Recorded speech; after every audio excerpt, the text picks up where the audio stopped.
Hello, random person. Sab Nino here. Welcome to another Sponge Take. Sorry it's been so long. Hey guys, what's up? Alpha Prime is back and ready to go. And this time, we actually have a Halloween episode. I believe this is the first Halloween episode in Sponge Takes, which is Season 16, Episode 327A, The Haunted Bucket. SpongeBob, Patrick, and Squidward have a spirited Halloween night at the Chum Bucket.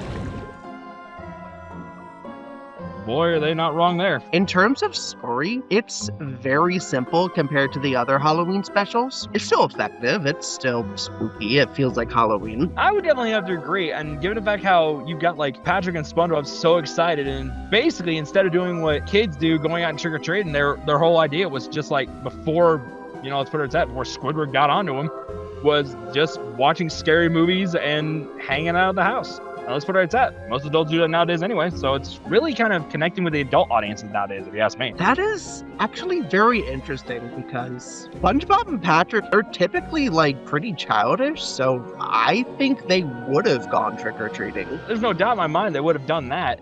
It's just the only downside is to put it bluntly, they're both a couple of horses' asses. I will admit that was kind of funny, especially when they went like, oh, we're both rear ends, and then Squidward's just like, you said it, not me. Well, I mean, they can't exactly get away with what I said now, can they? Nah. It came pretty close in Christmas Who, though. Good point. It's getting really close to doing a lot of things that they probably shouldn't be able to get away with. Oh yeah, definitely.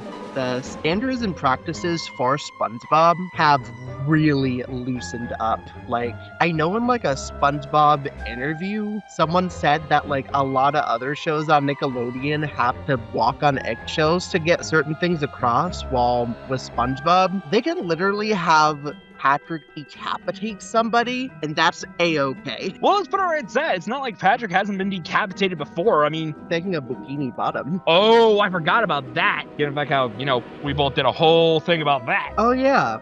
We should really remake that video sometime. I totally agree. The first thing that drew my attention to this episode was the fact that Plankton has a bigger focus in this episode. Yeah, because I have noticed that there's a lot of times where it comes to him being in episodes, they kind of just more or less give him like a backseat unless he's trying to come up with some crazy plan to steal the Cry-Brite formula, like for example, in like Friend or Foe, or even in the episode Algae's Always Greener. But this one, they just completely took out the whole him trying to steal the formula thing, and well, we find out that Plankton hates Halloween, which, am I the only one that finds that honestly ironic? You're absolutely right. I didn't even think about that. Yeah, when I was watching it, and when I came across and seeing that, I was like, wait, Plankton hates Halloween? Why? I thought it would have been like the perfect one right up his alley. Unless he got turned away from it after what he saw was in SpongeBob's head. Maybe. In which case, for one, SpongeBob actually has some legitimate consistency. Considering back, let's put it right at, the only consistent thing about SpongeBob is the consistent inconsistency. You are absolutely right.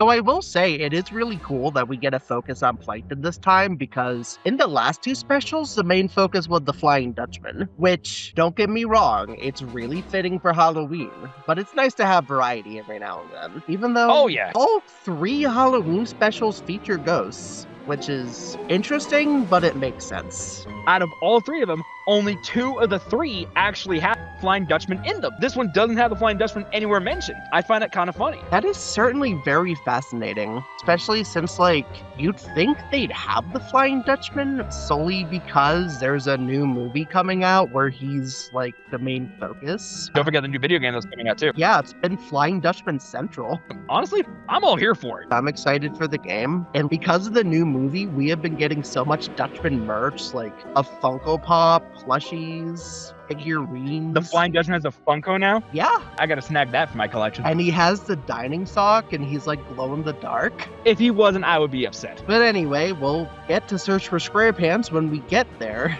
but... Besides the fact of the Flying Dutchman stuff going on, not only that, but even with this, SpongeBob's also getting a lot of attention himself, not just in this episode, but also the fact that, well, as far as it's at, we all know that SpongeBob's always had an active imagination, but the fact he came up with that whole thing for a freaking napkin dispenser is weird. I heard this napkin dispenser was used by a guy who disappeared. Not the weirdest thing we've seen in this episode, but we'll get to that in just a moment. There was also, Patrick's little horrifying joke of, how the salt and pepper shakers weren't salt and pepper, and we later find out that it's paprika. It was and nutmeg. paprika and Yeah, I couldn't remember what the second one was. Am I the one that's shocked that even though SpongeBob's got a new movie coming out, am I the one that's shocked that they're using him to sell that probiotic soda that's coming out, Poppy or whatever?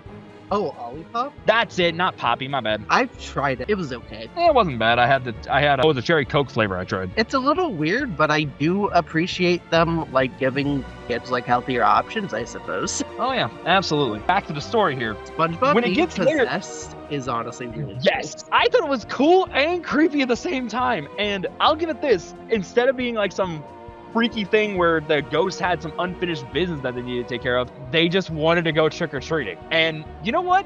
I found that honestly kind of cute. That is adorable, honestly. Because it just goes to show you that one guy I found, but he was saying that where some holidays more or less lose their touch when you get older, Halloween never loses its touch. Because as a kid, you dress up in freaky costumes, going asking strangers for candy. But as you get older, you don't go trick-or-treating anymore, but you'll go to Halloween parties, stay at home, watch horror movies, and stuff your face with candy. It never loses its touch. And this episode, I feel like, proved it with that whole thing about the ghosts wanting to go trick-or-treating alone. That proves the point that Halloween's not just for kids. It's for kids and adults alike who just want to have fun. I full-heartedly agree. That is honestly really awesome and oddly progressive for SpongeBob. We all know SpongeBob's an adult himself, but it's like my dad used to say, growing old is mandatory, but growing up is optional. And SpongeBob is like the perfect epitome of that phrase. Oh, absolutely. Now let's go ahead and hit the animation and comedy. Okay. The first thing that surprised me about the animation is how it wasn't stop motion this time.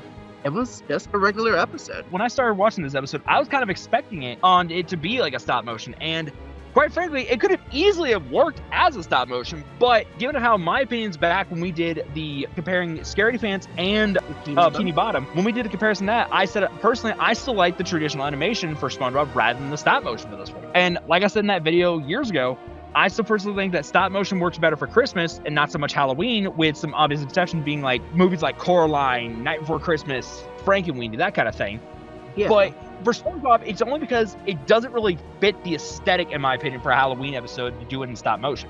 So doing the traditional, like, more or less like hand-drawn animation kind of stuff, I think fits SpongeBob Halloween specials a lot better. Personally, I disagree. I thought Bikini Bottom looked amazing, as I actually stated in that video. In terms of the animation of the haunted bucket, it's pretty good. Oh, yeah. As expected. And they get really creative with it. They really do. You got like different designs of the ghosts, be it cowboys, pirates, dinosaurs. They could have easily gone with generic ghosts, but I'm so happy they didn't. One that I would say I appreciate is, and this is just like more or less like a callback, because saying that the whole thing was built over a pet cemetery and showing off pet ghosts. I like the animation of the ghosts and how they worked. I even like a little callback to, well, people can say what they want, but I'm sorry, that had to have been a Stephen King knot. I mean, come on, with his book's Pet Cemetery, come on. That would make a lot of sense. Oh yeah, and then them popping out of that portal when they did all that was really good, because the portal was beautifully animated. Everything in this episode was perfectly animated,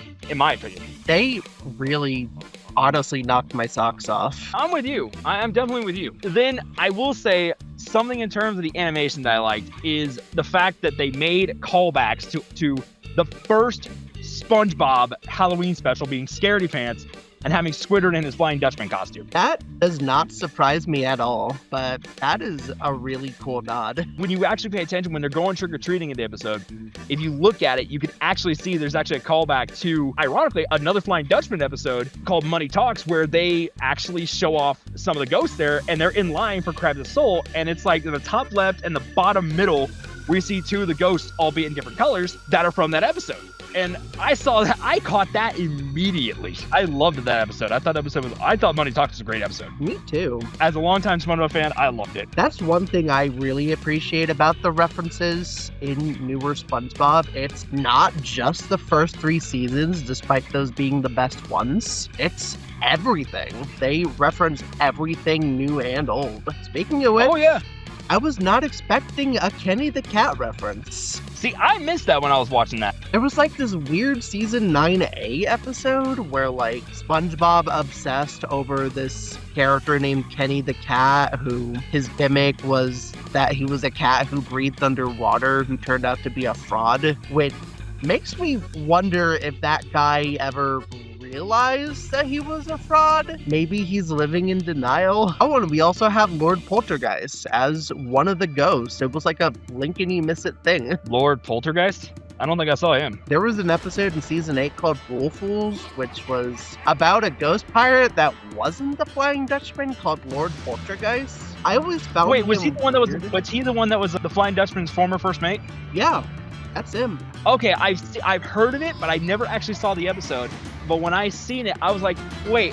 And I just didn't know what the character's name was because, like I said, I never actually fully saw the episode. I've only ever seen like bits and pieces of it. They never said But- his name in the episode. I do remember seeing what he looked like. And I was like, wait, was that the Flying Dutchman's former first mate? Okay, so I did catch that because you're not wrong. It was like a blink and you miss it kind of thing. Fool Fools is mid. Noted. I'll listen to your advice, especially after what happened the last time I didn't heed your words. I will never forget that. And what's worse is I've actually been able to see God, that episode still weirds me out. Oh yeah, I was telling him about Fun Size Friends back when I absolutely hated the thing. And ironically, didn't we also mention that in the first review we did of the Halloween episode, Sab?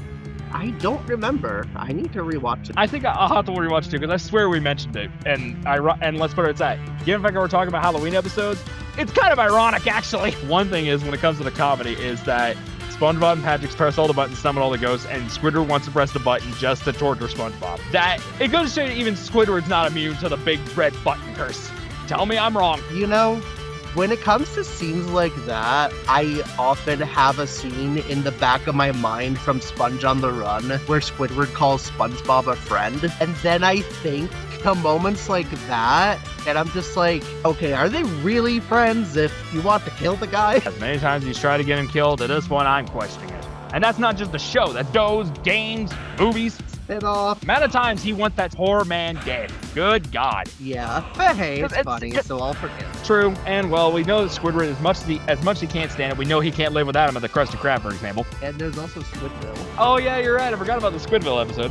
I find it ironic how, considering the fact that's one of my favorite episodes. Where happiness is just a suction cup away. Or in this case, a reef blower right away. True. Okay, was that the last note you had? Yep, that was all I got.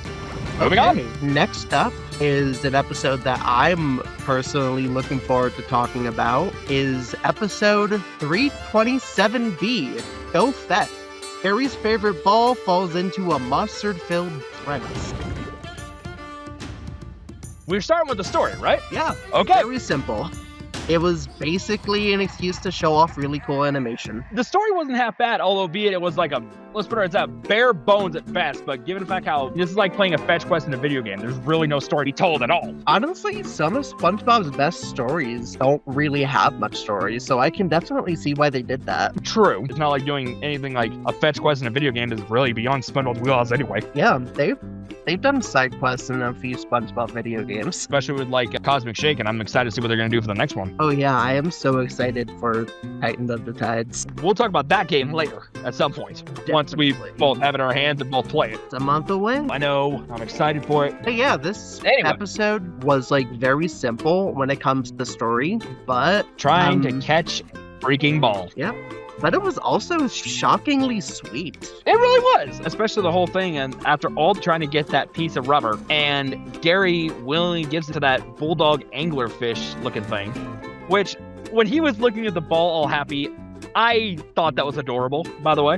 That was But really just adorable. switching out the light bulb for that ball, just making that fish happy was just really sweet. Uh-huh. Speaking of fish, though, the one thing I had to say, screw that little bastard that kicked it off the cliff twice. Yeah, Screw that little bastard. Like, Jesus H. I also found it really cute when it showed the flashback of baby Gary. Harry, I have a surprise. It's a ball.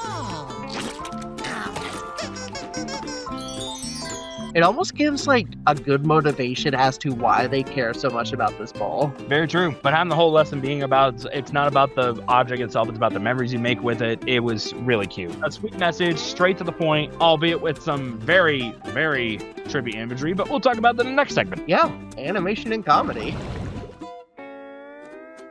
Okay, this has been killing me. The animation is drop dead gorgeous. It is. Taking the Sponge on the Run animation, putting it into just a quick 7-minute episode, I thought was absolutely brilliant. But there is one thing. I'm sorry, you cannot look at me and tell me that someone was not partaking in something when putting this episode together, because good God, It was definitely very trippy. it really was. But I don't know if you caught this, Seb, but when I was watching the episode, I'm pretty sure that one of those fish, like the one that they were going through the whole digestive tract, I'm pretty sure that was supposed to be a reference to the first movie. That was my first thought. Okay, so it's not just me. No, not just Because me, I no. saw that. I will say that is a really great use of the new like CG style because Oh, I yeah. don't think that scene would have looked as well in 2D. No, definitely not. Scenes like that, I also feel like it wouldn't have worked if they had done a 2D scene with the very end of the episode when you come across, well, the giant Squidward, which, if I'm being honest, kind of reminds me of two things. One, the replaced boss fight that was used from the multiplayer in Battle for Bikini Bottom Rehydrated, Yeah. and the time where you see Squidward as an actual squid in his own bathtub in Squid Day Off. That makes a lot of sense. I wonder if that's like an intentional reference to Squid's Day Off. That's what I was thinking when you see Gary and SpongeBob staring into that thing's eye. I don't think that would have worked well in 2D as it does in 3D. Absolutely. Because I know that with the kaleidoscope effect, you can really make it where it work anywhere, but it just fits better in three-dimensional stuff rather than 2D. It's like watching the kaleidoscope scene from BoJack Horseman. It doesn't really give that much of an effect unless it was in 3D. Yeah, they really utilize the medium of 3D animation well. Despite that, they still have SpongeBob feel like SpongeBob. Going for one of my points for comedy, I'm sure you've definitely noticed this. If you didn't, I will be shocked. Why is it that SpongeBob can literally drive everything but a freaking boat? That was in the back of my mind. Because, like, he can drive anything. We've seen him drive a sandwich. We've seen him drive a submarine. Twice, actually. He could now drive a fish. He could drive a plane from Where's Gary, right? There was even Huh? a dedicated episode of SpongeBob flying a plane. Don't forget captaining a ship, That too. which, again, is a big-ass boat, but he can't do it with a boat with wheels. Wait a minute. Are you talking about the museum boat? I never actually saw the episode, but Okay, Mrs. Puff 'cause was if- with him. Okay, that was a fake out. The episode led you on into thinking SpongeBob was driving the boat, but there was like a little guy in a tugboat that was actually driving it instead. So he didn't do anything. Okay, so that kind of ruins my whole point with that one. But still, the other points still remain. He could drive Yeah. anything, literally anything, but he can't drive a damn boat. Right? Like, what the heck? You can literally drive, fly, or pilot anything, but you can't drive a freaking boat? And the one time he did, it's only because his eyes were closed. Right? I don't understand it. Me neither. The most I don't get consistent it. thing about SpongeBob is the inconsistency. Yeah, say it loud enough for the people in the back. Also, I'm Either gonna way. get a little technical. I think it was animated first in Autodesk Maya, but then it was rendered in the software that I actually use, Blender. And I even noticed a few techniques that I've used for my SpongeBob models in the SpongeBob model in this episode. Oh, wow. For instance, SpongeBob's front holes aren't bolted in, but instead they're a flat texture so they can use them to their advantage. Fair point. I don't know. I thought that was cool. What was up with Gary's eyes? He was staring at two different directions, like, at all times. I think they were trying to make him cuter. You still see how I think it would be weird, right? Like, both his eyes are just staring at opposite angles at the same time. Like, he wasn't even looking at SpongeBob. They haven't done that in so long. Good point. And on that note, like I said at the end of the last segment about him changing out the anglerfish's bulb, how many jobs does that snail have? Well, he was a firefighter volunteer in one episode. Firefighter volunteer, apparently electrician for this episode. He worked at the Krusty Krab. He's got to have multiple jobs. You know he's got to. He definitely gets around. Yeah, I'm sitting here thinking, how many jobs does this snail have? Definitely a lot. Like, I'm positive he's got to have some kind of degree somewhere in that shell. Assuming it's not still a mess for New Year's Eve. In terms of the comedy, I don't know why, but there was like one joke that I kind of found funny where SpongeBob was cheering Gary on and he was just like, Gary, you don't need no air supply. Oh yeah, right at the beginning of the episode. Yeah, I thought that was pretty funny too. And 25 minutes, as fast as time. Oh, also, SpongeBob dies, technically. He got Yeah. mauled to death. And Okay, let's never... correct that. Being split into multiple pieces does not bother him. I mean, think about it in the Sponge Who Could Fly episode. That fall would have killed anybody, but he just miraculously survived. I think the only reason why I thought it was noteworthy was because he doesn't recover from that in any way. He doesn't regenerate. He just stays like that for the rest of the episode. Personally, if I was SpongeBob, I would have reformed after seeing that kid kick my snail's ball down into the pit again. I'd be going there and kicking his ass. Or at the very least, talking to his mother. Or crashing out. Whatever comes first. We don't condone violence of children. God, no. Also, At least I'm very stern talking to, hands down. the last thing I want to bring up, why does this episode look so much better than the last 3 movies that we've been getting? I'll be honest, I don't know, because I only ever saw the first one and then Sponge Out of Water. I only ever saw those 2. Okay, because I've noticed when it comes to SpongeBob in 3D animation, it kind of peaked at Sponge on the Run, and then there was Saving Bikini Bottom that looked very weird.